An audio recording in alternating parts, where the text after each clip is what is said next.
अस्सलाम वालेकुम स्टूडेंट्स। आज का हमारा लेक्चर है operational amplifier as inverting amplifier. Op यानी कि ओपी किसकी एब्रीविएशन है जी? ऑपरेशनल एम्पलीफायर की जो हमारा कल का टॉपिक था उसको हम ओपी से डिनोट करते हैं। आज हमने स्टडी करना है operational amplifier as inverting amplifier. ठीक है, और इन्वर्टिंग एम्पलीफायर कौन सा एम्पलीफायर है? जो कि कल हमने दो इसकी टाइप्स देखी थी। जो दो इनपुट टर्मिनल्स थे इसके, एक था इन्वर्टिंग इनपुट और दूसरा था नॉन इन्वर्टिंग। आज हमने जो स्टडी करना है वो है इन्वर्टिंग। इन्वर्टिंग में कौन सा साइन था? माइनस का।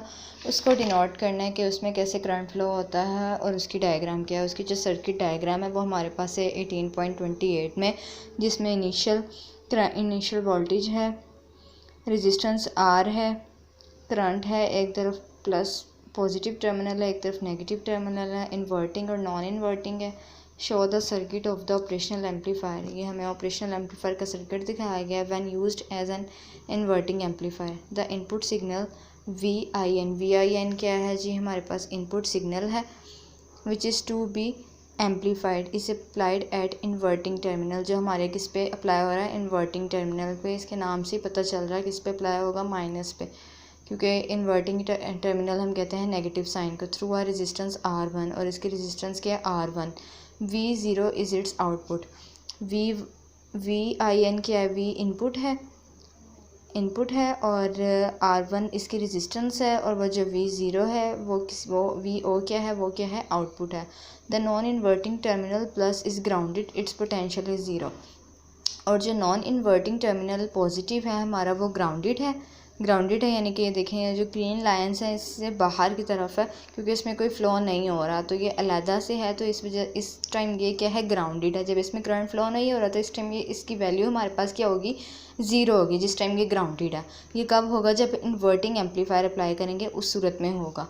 अब जैसे कि अगर हम करंट की वैल्यू निकालते हैं, इसमें करंट थ्रू R1 इक्वल है I1, जैसे कि हमने पिछले में इक्वेशन बनाई थी, V input minus V output over R1 जो V माइनस है, V माइनस है मतलब जो हमारा नॉन इन्वर्टिंग टर्मिनल था वो इस टाइम क्या था? ग्राउंडेड था, तो इसकी वैल्यू हमारे पास क्या होगी? ज़ीरो। इस वजह से इसकी वैल्यू क्या हो गई? ज़ीरो। तो V इनपुट माइनस ज़ीरो, इसमें से ज़ीरो माइनस करो, ये चीज़ वापस आ गई ओवर R1। तो R1 की वैल्यू करंट थ्रू R1 ये आ गया हमारे पास। जब करंट थ्रू R2, इसमें दो रेजिस्टेंस लगी हुई है हमारे पास, तो जब करंट थ्रू R2 हुआ तो इसकी वैल्यू क्या हुई? I2 इक्वल है V non inverting minus V output over R2। ये हमारे पास क्या है? ज़ीरो है, तो इस वजह से इसकी जगह ज़ीरो आ गया, minus V output over R2। जब इसको माइनस किया, प्लस माइनस माइनस, ज़ीरो में से इसको माइनस किया, ये चीज़ वापस ओवर R2।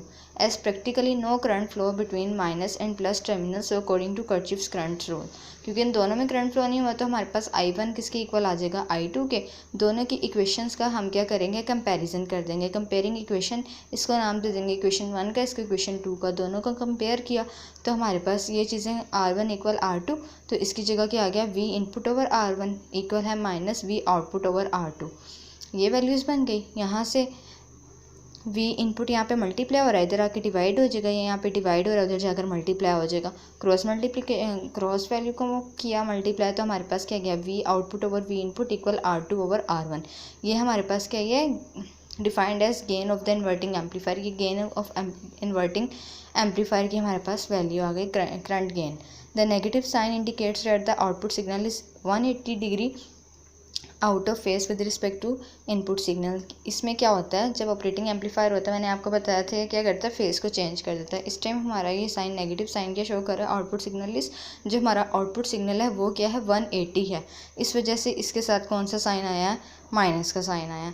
इसी तरह जब हमारा अगला टॉपिक है operational amplifier as non inverting amplifier. जब नॉन इन्वर्टिंग होगा तो उस सूरत में क्या होगा? वही उसकी डायग्राम है। उस सूरत में पहले हमारे पास जो था वो एक क्या इसमें स्टडी करना है हमने? The circuit diagram of operational amplifier as non inverting amplified is shown 18.29।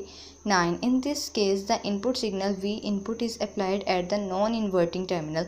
उस टाइम पे हमने जो इनपुट सिग्नल अप्लाई किया था वो किस पे किया था? इन्वर्टिंग टर्मिनल पे। तो अब हमने किस में करना है? नॉन इन्वर्टिंग पे करना है। नॉन इन्वर्टिंग कौन सा है? जो प्लस वाला है हमारा, उस पर अब अप्लाई करना है। ये उसका उलट है, जैसे हमने पहले इन्वर्टिंग पे किया था अब नॉन इन्वर्टिंग पे होगा। As explained earlier, due to high open lobe gain of amplifier, the inverting and non-inverting plus inputs are विजुअली एट द सेम पोटेंशियल, और दोनों की जो पोटेंशियल है वो क्या सेम है। तो इस टाइम हमारे पास इसकी वैल्यू क्या बनेगी R1 की। उस टाइम R1 हमारे पास पॉजिटिव था तो R2 नेगेटिव था, लेकिन ये उसका उलट है। तो इस टाइम पे हमारे पास R1 नेगेटिव होगा और R2 क्या होगा, पॉजिटिव होगा। ठीक है।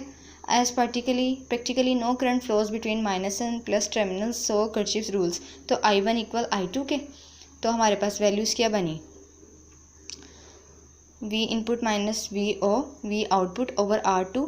इसमें हमने क्या किया, इसको भी हम इस वैल्यू को भी यहाँ पे ले आए, इस साइड पे आके ये पॉजिटिव हो गई। देन हमने V इनपुट कॉमन ले लेना है, तो हमारे पास क्या बचेगा, 1/R1 प्लस 1/R2। ये किसके इक्वल है, ये सारी वैल्यू V0 के। Now we find open loop, तो क्या हुआ, V0/R2। ठीक है। तो हमारे पास जो करंट गेन जो हमने पिछले में वैल्यू निकाली थी वो क्या थी, V output over V input equal 1 plus R2 और R1। Again the gain of the amplifier is independent of the internal structure of the operation amplifier, it just depends upon the two externally connected resistance। तो ये हमारा किस पे depend करता है, सारा कुछ हमारी रेजिस्टेंस पे डिपेंड करता है कि जो हमारी R1 और R2 अप्लाई की गई है। The positive sign of gain indicates that the input and output signals are in phase। इसमें पॉजिटिव साइन हमें शो कर रहा है, तो जो हमारा सिग्नल्स अप्लाई हुआ है वो हमारे फेस पे अप्लाई हुआ है। इसमें क्या था, फेस चेंज हो गया था 180 डिग्री पे, इस वजह से हमारे साथ उसके साथ कौन सा साइन आया था, माइनस का साइन आया था। तो ये हमारा था operational amplifier as non inverting amplifier. ठीक है। अब जो next topic operational amplifier as a comparator. Comparator में क्या है जी, operational amplifier usually requires 2 power supplies of equal voltage. इसमें 2 पावर सप्लाईज होते हैं, इक्वल वोल्टेज इसके अप्लाई किए जाते हैं, लेकिन ऑपोजिट पोलैरिटी के होते हैं। ठीक है। As the open loop gain of the amplifier is very high, 10⁵, even a very small potential difference between the inverting and non-inverting inputs is implied to such a large extent that the amplifier gets saturated। इसमें क्या होता है, जो current gain potential difference है वो हमारे पास कम होता है, लेकिन जो उसकी लो ओपन लूप गेन की वैल्यू है वो हमारे पास ज़्यादा होती है, 10⁵। Its output either becomes equal to VCC और minus VCC। The feature of operational amplifier is use to compare 2 voltages, और ये हमारे 2 वोल्टेजेस के कंपैरिजन के लिए इस्तेमाल होता है ये वाला सर्किट। ठीक है। इसी तरह comparator as a night switch, इसी तरह इसका स्विच में आपने इसको पढ़ लेना, जैसे हमने ट्रांजिस्टर एज अ स्विच पढ़ा था, ये भी वैसे ही टॉपिक है। इसको आप रीड आउट करेंगे तो देन ये भी आपको समझ में आ जाएगा। कल फिर हम स्टार्ट करेंगे डिजिटल सिस्टम्स, और गेट्स तो हमारा वैसे भी मैं आपको एक दिन में ही बस इसकी एक्सप्लेनेशन दूंगी, तो फिर हमारा ये चैप्टर जो है वाइंड अप हो जाएगा।